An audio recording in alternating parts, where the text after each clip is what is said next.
Hi, Jonathan. I hope this finds you well. And I was wondering if you'd be able to comment on the significance of embodied aesthetic practice as they relate to the margin and historical transition periods. Thank you in advance.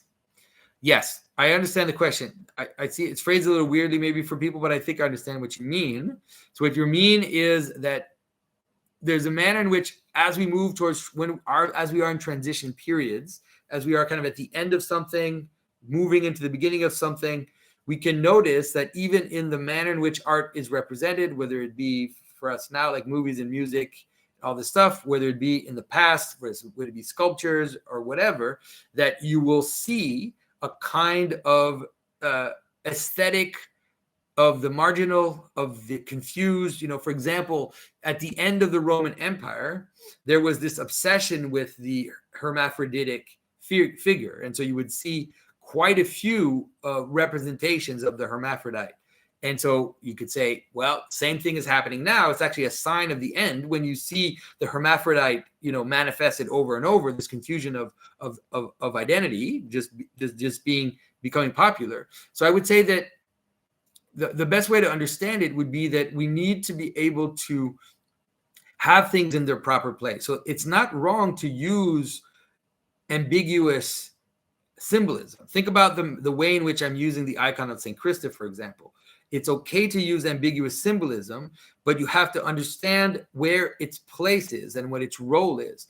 So the difficulty that we have now is that people, let's say, worship ambiguity.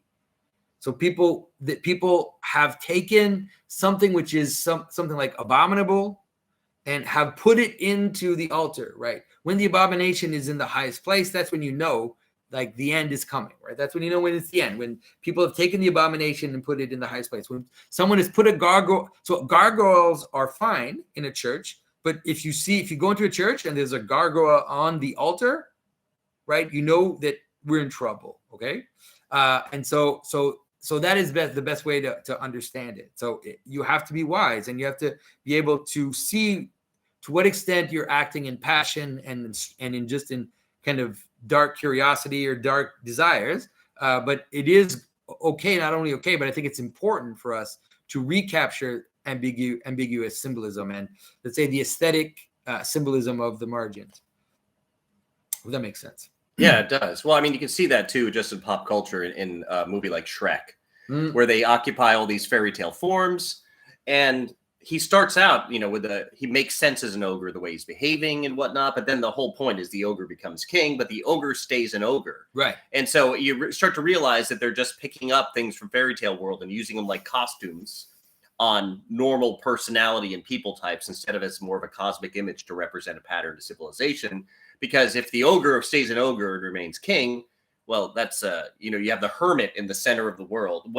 How is he going to look out for the rest of the people? Yeah, it wouldn't. So it's a bad story at that point. It loses. Shrek is an upside down story on purpose, and the whole time. I mean, it is definitely, not only is it an upside down story, but if you watch Shrek attentively, right at the beginning, they tell you that this is going to be an upside down story, and that happens in the outhouse, like it right away. Because when he goes to the outhouse to do his business, he takes a fairy tale book, a beautiful fairy tale book with like beautiful images, and he rips a page out, and he uses it to wipe himself. And so that's Shrek. All Shrek is that image right there.